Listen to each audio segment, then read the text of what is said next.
Hello everyone, and thank you for joining us for Subcutaneous ICD-10 Education for Clinicians. Today we are going to focus on Chapter 12, Documentation for Skin and Subcutaneous Tissue. I am Elizabeth Clark. I'm the Director of Education here at Select Data, and we are happy to have you join us today. Any information made available from this webinar should not be considered legal advice. It is for educational purposes only and does not provide all available information on the subject.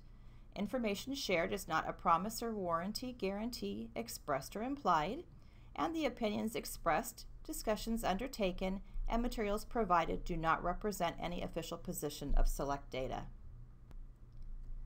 The objectives of today's webinar: at the conclusion of this webinar, attendees will be able to name two differences between ICD-9 and ICD-10 documentation requirements for pressure ulcers and be able to identify the specific information needed to code ulcers in ICD-10.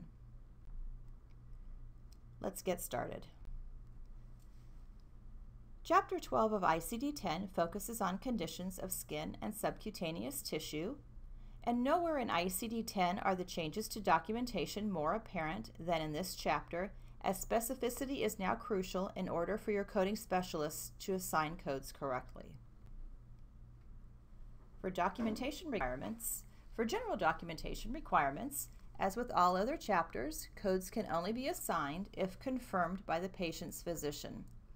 As per the ICD-10 official guidelines for coding and reporting, the term provider is used throughout the guidelines to mean physician or qualified healthcare practitioner who is legally accountable for establishing the patient's diagnosis. Providers who are legally responsible for assigning diagnoses as governed by their practice acts are MDs, DOs, FNPs, ANPs, and PAs.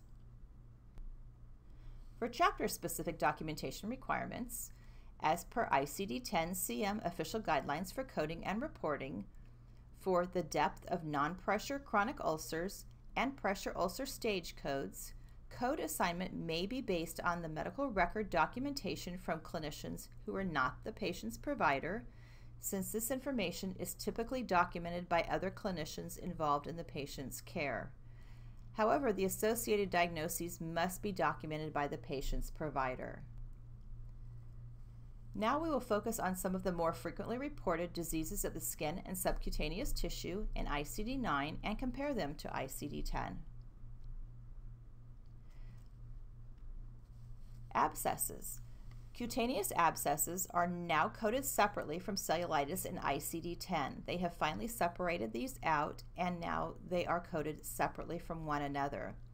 As with ICD-9, an additional code is required for the infectious organism if known. And as with many other diagnoses in ICD-10, laterality and greater specificity are key features. When we do a coding comparison of an abscess, we have an abscess of the arm, where previously we had one code in ICD-9 682.3. Now we have two available choices in ICD-10, depending on whether that abscess is of the right or left upper extremity. The previous code in ICD-9, the 682.3, included cellulitis. Cellulitis is now coded separately. When you're documenting for abscesses and cellulitis in home health, make sure your response to M1350 is 1, yes, in a patient with an abscess or cellulitis that is currently under treatment.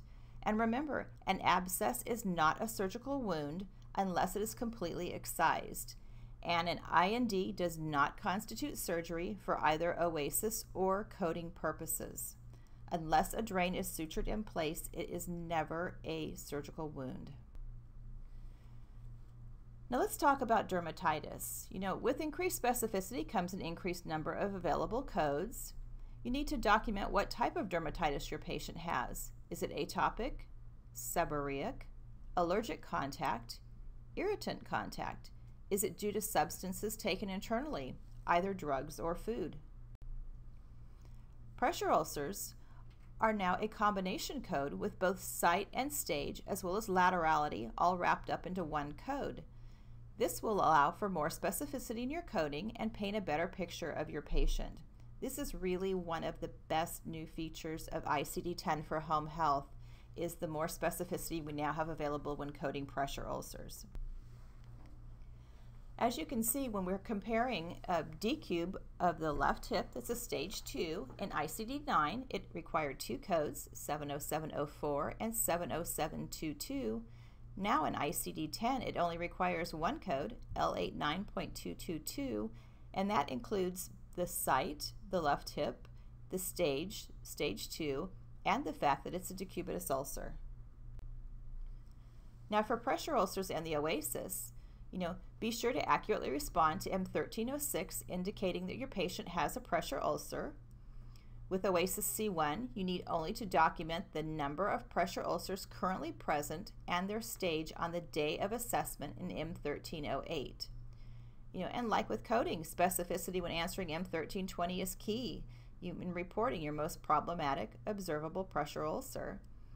An incorrect response to M1324 can impact not only your risk adjustment, but reimbursement as well. Now for chronic ulcerations, this is where the most specific information is now required for skin and subcutaneous tissue when coding non-decubitus ulcers in ICD-10. You as the clinician must now know and report how much breakdown has occurred in the wound. Is it limited to breakdown of the skin, with fat layer exposed, with necrosis of muscle, or with necrosis of bone? Your coding specialist must have this information in order to correctly assign a code for any chronic ulceration that is not a pressure ulcer. Now for our chapter summary. Pressure ulcers now have combination codes from category L89 that identify both the site and the stage of the ulcer. If the pressure ulcer is documented by the physician as healing, it is assigned the appropriate stage code based on documentation in the medical record. However, if the pressure ulcer is documented as healed by the physician, it is not coded. It is important to remember that OASIS guidelines and coding guidelines are not the same. If the physician calls it closed, you may continue to code it if it's a stage 3 or 4. However, if he calls it healed, by coding guidelines, it is considered resolved and is not coded. In conclusion, greater attention to detail is mandatory with the implementation of ICD-10.